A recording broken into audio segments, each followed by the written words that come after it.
Have you ever felt like you're always the one reaching out to repair after an argument, after a conflict, to reach for your partner, reaching for that emotional closeness or physical intimacy, and your partner is always pulling away? Or on the flip side, maybe you're the one who feels overwhelmed with the intensity, with the closeness, like even simple emotional needs feel like pressure.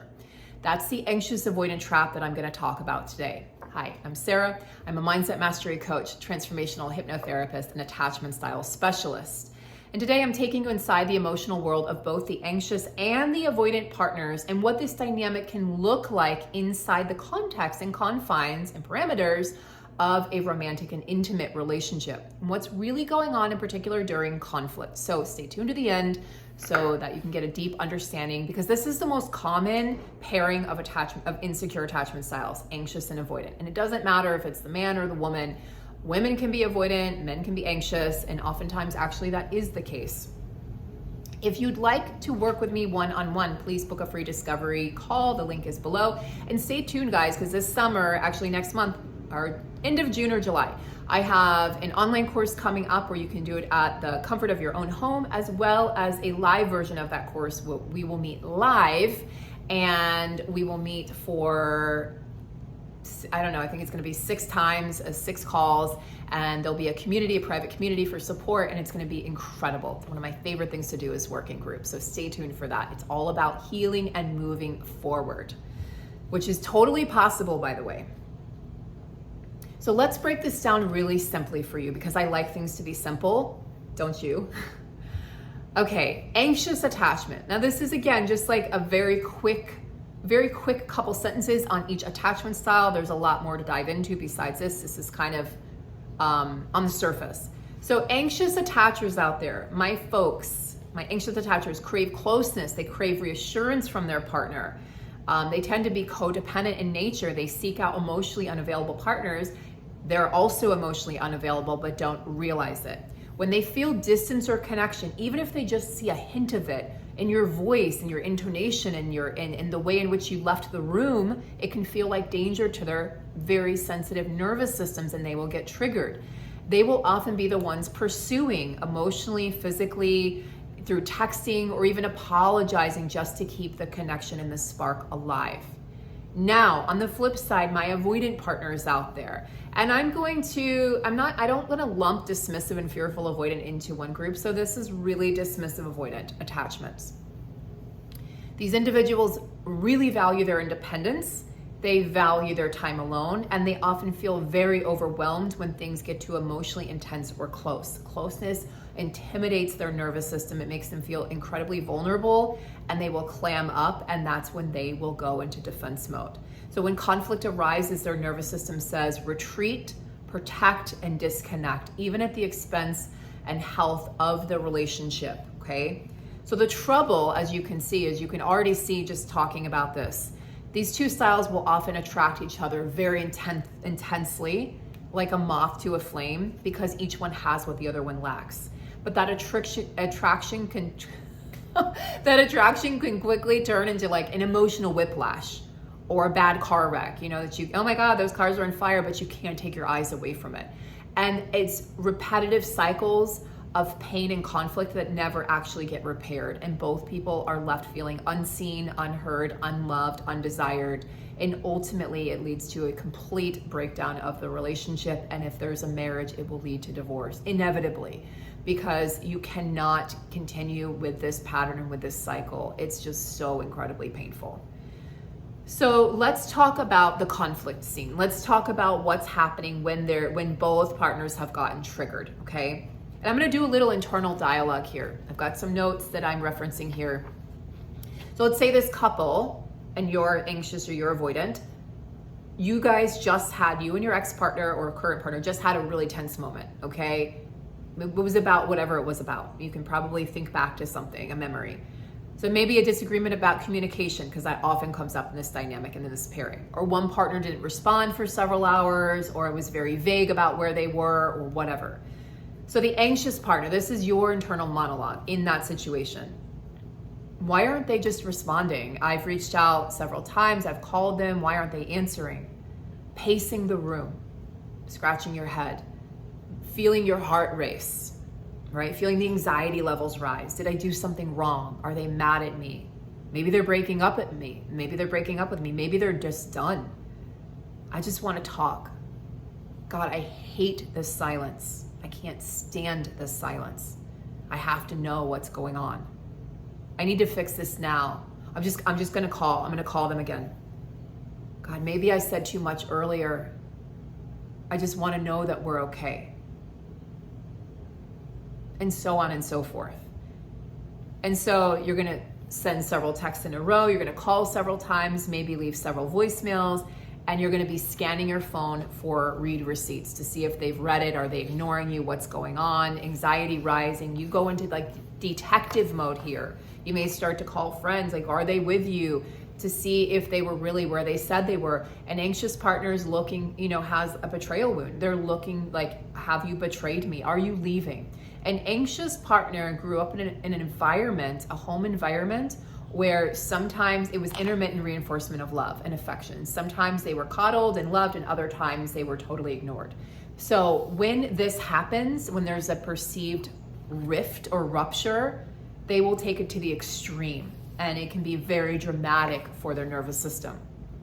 Here's the internal monologue of the other partner, the avoidant partner. Here we go again. It's exactly why I need space. They just can't give me the space that I crave. I need this space. I feel smothered. I can't even think straight. God, they're texting me again. I don't want to say something I'll regret. Why can't they just leave me alone and give me space for 5 seconds? This is all too much. And the avoidant partner is distracting themselves. They're with a friend, or they're tinkering with something, or they're taking a drive, or they're locking themselves in the room, but they're doing everything but reaching out and communicating. Even though they know that's what the partner needs, they're not able to give it to the partner because they are completely shut down at this point. They need to go, they've been activated so much that they need to now go and deactivate. The anxious partner needs the activation. So their attachment system is always online. The dismissive avoidant attachment system is always wanting to be offline. So you have two basically opposite needs here. So they're not going to respond. They're going to mute notifications, put you on silent, turn their phone down, maybe even leave the phone and they go and do something else, retreat to another room, or just avoid, distract. But here's what's real and what's true. Neither person is trying to hurt the other. Both are acting from deep survival patterns. Both are acting from a place of where their nervous system has been activated, and they're doing what they've always done and what they know because they don't know anything else. The anxious person is reaching out to feel safe, and the avoidant person is retreating to feel safe. So one's moving, one's pushing and one's pulling, right? One's pushing away, one's pulling, and it's just like this, like a rubber band. The avoidant person retreats to feel safe. They avoid to feel safe. They distract to feel safe. And that's where this emotional tug of war begins. And it's brutal for both partners because both partners are feeling, in essence, the same way, just different ends of the spectrum. So let's talk about the cycle here. The anxious avoidant trap looks like this, or loop trap, whatever you want to call it. The anxious partner reaches pretty intensely. The avoidant partner retreats. Now, if the anxious partner could just leave them and give them space, then you could break the cycle. But that's not what's going to happen. The anxious partner is going to reach more. The avoidant partner is going to retreat more. Reach more, retreat more. And the more one chases, the more the other one is going to flee in the opposite direction. The more one flees, the more the other one panics and goes into anxiety and reaches out for more. And this can become an endless cycle. And both people usually end up feeling unseen, misunderstood, unloved, disrespected, and ultimately alone. And this is what's really dangerous. They feel alone in the relationship. And when you get to this point, this is where cheating can happen because both people feel so misunderstood and so unloved and so underappreciated that you can start to look outside of the relationship, right? To get that sort of, just to feel seen, just to feel like somebody understands you. So for the anxious partner, how do we interrupt these patterns? Let's talk about this. This is important, guys. So listen closely. For the anxious partner, this is how you're going to interrupt your own patterns when you're triggered like this. You're going to pause, step back, step away from your damn phone and breathe. Do not text and do not call. This is your internal tug of war that you need to handle. This is your conflict, your struggle, your attachment wounds coming online. It's not about them, it's actually about you. And ask yourself, what story am I spinning right now? What is this story that I'm attached to? When they don't text, it means this. When they're gone for X amount of time, it means this. Regulate your nervous system before seeking external validation and reassurance from your partner. And that's going to be brand new to your nervous system and brand new to you, but it's going to feel exhilarating when you can start to do that, even in small doses and increments. Communicate clearly.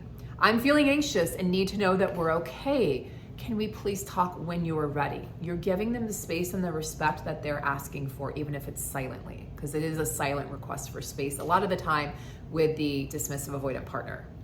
Now, for the avoidant partner, this is how you're going to interrupt the pattern.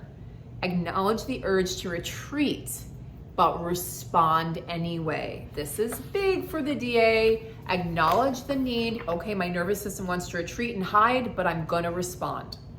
Try something like, I need a little space to think right now. I will reach out to you in an hour. Okay, I care and I'll respond soon. That's letting your anxious partner know that you're not going away, that this isn't over, because their ultimate fear is being abandoned. Like, you're going to leave forever. And then I'm not going to get any answers and you're just going to leave and it's going to be that. That's the ultimate fear. So quell their fears by saying, hey, I'm overwhelmed right now. My nervous system's overwhelmed. I need some space. I do care. And I promise I'll respond when I'm ready. And that could just, there's such grace that you're giving your anxious partner. But don't disappear. Don't just disappear, because emotional regulation means communicating through discomfort. I'm going to say that one more time. Do not disappear, avoidance. Emotional regulation means communicating and being present even through discomfort. You're gonna have to really, again, start to flex that muscle, and you're gonna have to grow that tolerance with time and with practice. This is not something that will happen overnight. Reflect on why closeness feels like a threat for you. That's often past pain from childhood and not present danger. This is so vital and so important. So when both people can start naming their patterns, their own personal patterns in their work, instead of acting them out, pointing fingers, projecting and name calling, labeling, all of these things that we do as humans to try to make sense of things, something powerful happens. The cycle will slow down. It will go from this to this. And you can both start to regulate your nervous systems, and then space can become healing instead of hurtful. And you can stop throwing daggers at each other and blaming the other person. Connection can stop feeling dangerous for both of your nervous systems. This takes time, concerted effort, and dedication and persistence. It takes two people wanting to heal. And oftentimes, guys, I know what you're gonna say. Well, my avoidant partner walked away, said they had to do the work alone. They're a lone wolf. We can't do this together. I know. There are some avoidant partners who are willing to do the work. If they're not, you have to respect that. You have to respect where that person's at. It's a room that they're in. You're in this room, they're in that room. Nobody's better, higher, lower, but they are where they are. And for them, that's all they can give. That's all they can be right now. And it's just as painful for them to be stuck as it is for you to experience them being stuck and not being able to show up for you. So this dynamic is really hard. I'm not going to sugarcoat it. It's a difficult dynamic. But again, with concerted effort on both sides and awareness, self-awareness. I mean, like, self-awareness in every moment, especially when you're triggered or when you're arguing. It's not hopeless. It's going to take time and effort. So anxious and avoidant partners can absolutely heal together, but both have to see their pattern, be aware, be willing to heal, take the steps necessary, and move towards safety and away from survival. And again, we got to get to the root of the issue, the core. We have to understand our wounds. We have to be able to be willing to do some subconscious work here, because consciously you can think, well, I know everything. I've read all the books, but your subconscious mind is still has patterns that are running, or belief systems that you have to tackle. By the way, this is where hypnotherapy comes in, which is what I do. So if this resonated, please just drop a like, comment, share, subscribe, all of those wonderful things that help the channel organically grow. Thank you guys so much for being here, and check out my other videos. Take good care, and I hope to see a lot of you guys in the course. It's gonna be amazing. There's gonna be 6 live hypnotherapy sessions. It's all about moving forward from heartbreak, moving out of rumination, moving out of those anxious thoughts and patterns, becoming more secure and moving back into yourself, and even opening the door in your heart to a new love, a new relationship that's going to be more in alignment with who you are and what you want. So I'm so excited, can't wait for that. So stay tuned for that, guys, and take really good care of yourselves.